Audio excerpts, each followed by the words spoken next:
I appreciate you letting me come in today. I know you guys have busy schedules, and being a college student is pretty tough. You don't have to work 8 hours a day and all that. No, I'm just teasing you. I was driving on the campus. I was like, what I would do to be your age again, but know what I know now. I mean, that would be the ultimate right there, but that's not going to happen. Let me tell you, right now is a good time to be in favor of liberty. I don't know if you guys realize it or not, but there's more discussion today everywhere about liberty, about the Constitution, about what government really means or what it's supposed to mean, what we're supposed to have and be able to do as a citizen of this country, and how unique we are in the world and unique in history. And I can tell you, back in my college days, was back in, Jimmy Carter was out and Ronald Reagan came in, we thought it was cool that somebody could cut tax rates. I mean, that's how exciting being a liberty fool back then was. Now you can actually start talking about real liberty. And it's a neat time to be here. And honestly, when I thought about running for office, that was one of the reasons that I decided to do it. I'm a small business guy here in Louisville. I've never been in politics before. So my background is strictly about creating products of value to clients and convincing them they should pay me for those products and keeping those costs low so that they can continue to enjoy the benefits of the product. And that's a totally foreign concept in government. And with everything coming up now, with Ron Paul coming in, with things like the Tea Party or the 9/12, the Libertarian Party has an awesome opportunity right now to start to co-opt a lot of these people and bring them under your fold, because they're starting to learn about liberty more than they ever have.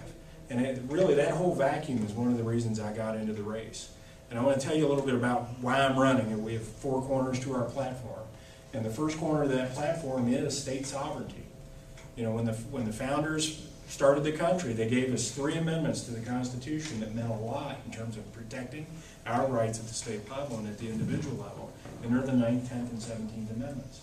Now, we gave back the 17th Amendment. You guys know that that's the one where our legislators or even our governors used to appoint senators at the federal level. Well, we gave that back, and it's a popular vote. In the long term, I think we found that to be a mistake, and I would love to see it gravitate back in our direction, but that's for another day. But we still have the 9th and 10th Amendments to fight back against. And you guys familiar with the Virginia and Kentucky resolutions? And the arguments that are made in those documents. We actually have, according to Thomas Jefferson, we have a duty to fight a federal government that is expanding beyond the box that the Constitution was intended to keep them in. And we have, over the decades and even centuries, have allowed the federal government to fall all over us, and they're really eating everything in their path, including us. They're co-opting our state budget through things like Medicaid. And we've got to push back on that. And as a governor, what I'm planning to do is every federal regulation, every federal law, every mandate that we get, we're going to start pushing back. We're going to hold them up to the Constitution. If they're not constitutional, we're going to fight it. If I have an attorney general that's in office at the same time that won't do that, then I will take outside counsel to fight on behalf of the state and the citizens. We have to start putting up these walls. And they're not coming here. Is our business environment is as bad as what they're trying to leave. And the problem with our business environment is that we have 240 different state taxes, fees, and surcharges that we layer on people and industry every day. And I want to strip all of that away and put in a single rate consumer sales tax on all goods and services at the retail level. No other taxation available at the state level for government. And what that will do is it will put it in front of us. It's totally transparent. Every time you make a transaction, you buy a product or you pay for some labor, you're going to see a 6% add-on that line, and that's your state tax obligation and nothing else. It will no longer allow them to embed taxes in products. Are you guys aware that we have a 9% sales tax on gasoline, but it's embedded in the price? You never see it. Of course, we have things embedded in alcohol, tobacco, firearms. There are roughly 30 different products that they throw taxes on that we can't see, and I want to get rid of every bit of that. It'll mean you'll no longer have an income tax personally. Businesses will no longer have income taxes, and of course all of those embedded taxes are gone. And what it will basically do is this. The fact is, the more profitable companies are, the more people they hire. Okay? So if you want job growth, you need to be able to make an environment where companies can be profitable. if we put this tax plan in place, we'll be the most competitive state in the country, not only for relocating businesses, but for businesses that are already here. So everybody benefits and it'll rise all boats. The whole idea here is that the first obligation of my administration, and I believe this to be true of every elected official, whether it's from the bottom all the way up to president, the first obligation is to protect the individual rights of the citizens, the constitutional rights of the citizens. And that is the framework we'll make every decision as governor, and Mike Harmon, who's my running mate, as lieutenant governor. So that gives you the framework. You guys have any questions? And you were talking about cutting positions in the government sector, right, to try to limit the spending and things like that. Right. Have you ever thought about any type of redesignation of counties throughout Kentucky to try to limit the number of seats? The base realignment commission style group I want to put together will be looking at issues exactly like that. Okay. How do we have 120 counties, we have 156, I believe, different school districts in Kentucky. So which means we have a superintendent in every one of those, and the downstream bureaucracies on each of those. So yeah, those are areas that are ripe for consolidation. Well, I mean, even beyond that, just the number of politicians per person in the state, like, that's kind of the ratio. I understand your point, and honestly, that's not a lot of money in the grand scheme of things, but it is a lot of influence, which unfortunately most politicians are in it for selling their influence. So there wouldn't be a real big physical savings straight up with that, but it would eliminate a lot of politics in Kentucky. So those are things that they can look at that BRAC level commission. So, any other questions? Thank you. Yes. I talk about, like, I mean, obviously one of your questions goes against some of the EPA regulations, and talk about, like, No Child Left Behind with the Department of Education. What about, like, the DEA as far as, like, individual liberties? Would you stand up to, like, to groups like the DEA? Well, give me some examples of what you're talking about. Well, I mean, you talk about hemp, and I think that a lot of people might see that as a slippery slope towards marijuana, even though hemp is not an issue of marijuana. Am I in favor? Are you getting to the point of asking me whether I'm in favor of legalizing marijuana? No, I think I'm getting more to the point of is that something you would address as an in-house issue, or would you let the DEA just come in and take it out like they normally do? I can tell you right now, it's not on my radar as far as a top 10 issue. I'll disagree with anybody that says that hemp is the route to marijuana. It's no more, eating a poppy seed muffin is no more a route to being a heroin addict, than growing pot gets you to be growing hemp will get you to be a pothead. So, I mean, is that term even used anymore?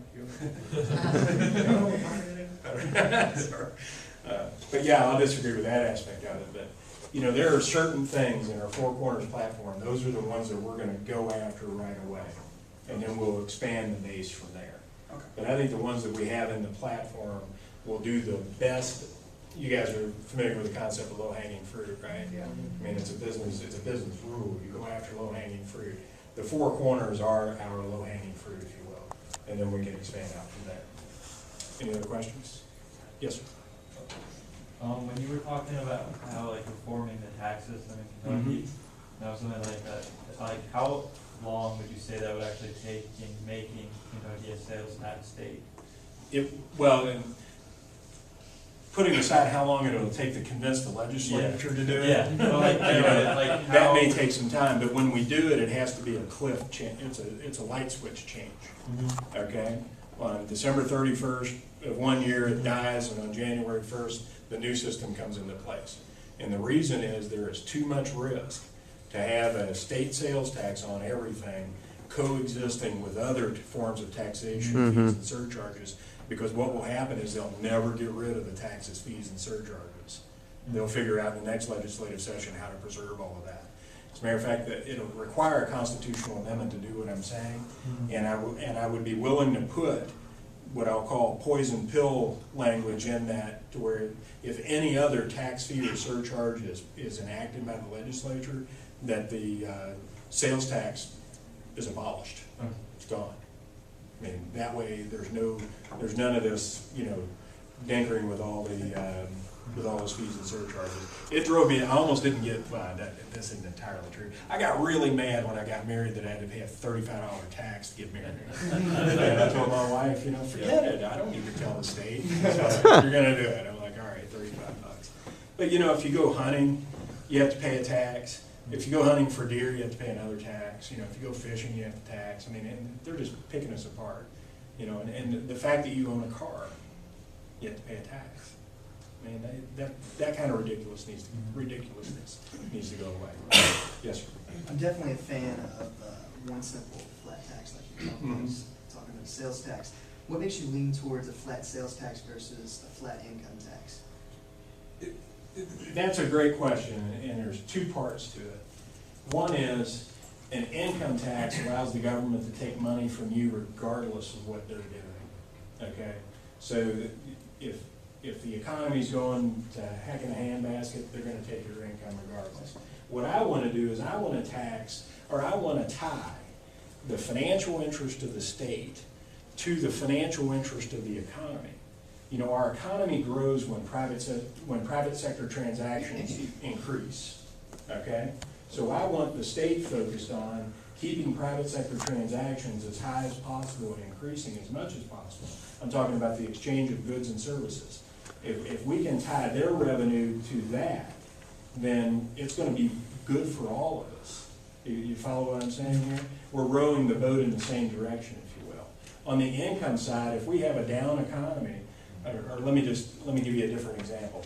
Every piece of legislation ought to be looked at, is it going to kill off, how's it going to affect private sector transactions in the economy?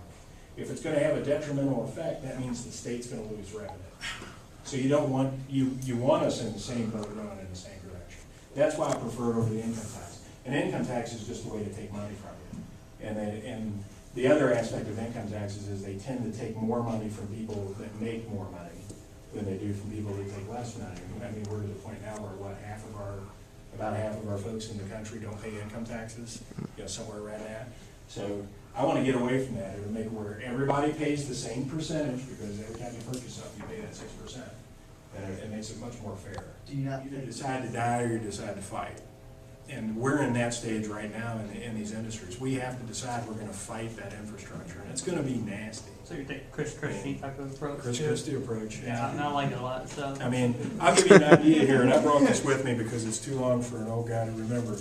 But when they talk about big industry, you know, all the crying about big coal or big tobacco or big pharmacy or whoever it is, think of this.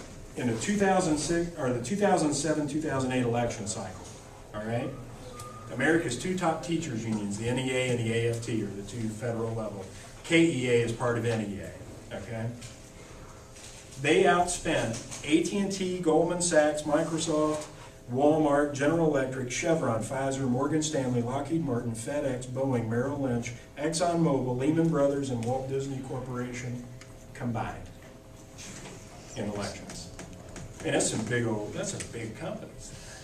I mean, and they outspent them all combined by about $13 million. Jeez. So we need to start recognizing unions for what they are. They are businesses. They are businesses in the business of growing union membership and extracting more dues and using that money to pay politicians to get more favor. And they have politicized our education system, and we have to get them out of there. And I'm not against labor unions. I'm against labor unions killing industries or killing an education system. And they need to be a tertiary, or whatever the level is after tertiary. They need to be a consideration out there, not at the table making decisions about what happens in the classroom. So, did I put enough emphasis on that? Those guys, they're not my favorite guys. All right. Let's, Thank you all very much. Thank Phil Moffett for being here.